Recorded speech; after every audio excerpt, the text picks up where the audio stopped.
അതെ, ഷാലിമാർ വെയർഹൌസിൽ തീപിടുത്തമുണ്ടായി. അന്വേഷണത്തിന് ഉത്തരവിട്ടിട്ടുണ്ട്. അതിന്റെ റിപ്പോർട്ട് വരുമ്പോൾ അറിയിക്കാം. നിന്നെ വെറുതെ വിടാം.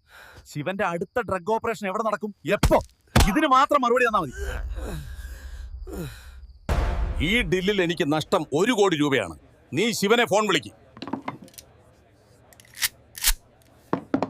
ശിവന്ന, യാസിൻ ഭായ് വന്നിട്ടുണ്ട്. ഉടനെ ഒരു മീറ്റിംഗ് വിളിക്കണം. ഞാൻ ജഗനെ വിളിച്ചിട്ടുണ്ട്. ഓ,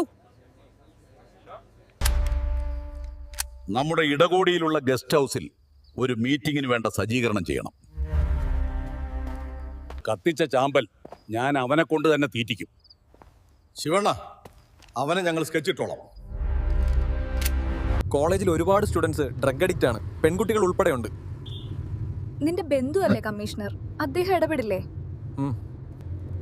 അദ്ദേഹം അവിടെ ചാർജ് എടുത്തതേ സ്പെഷ്യൽ പോസ്റ്റിംഗ് ആയിട്ടാണ്.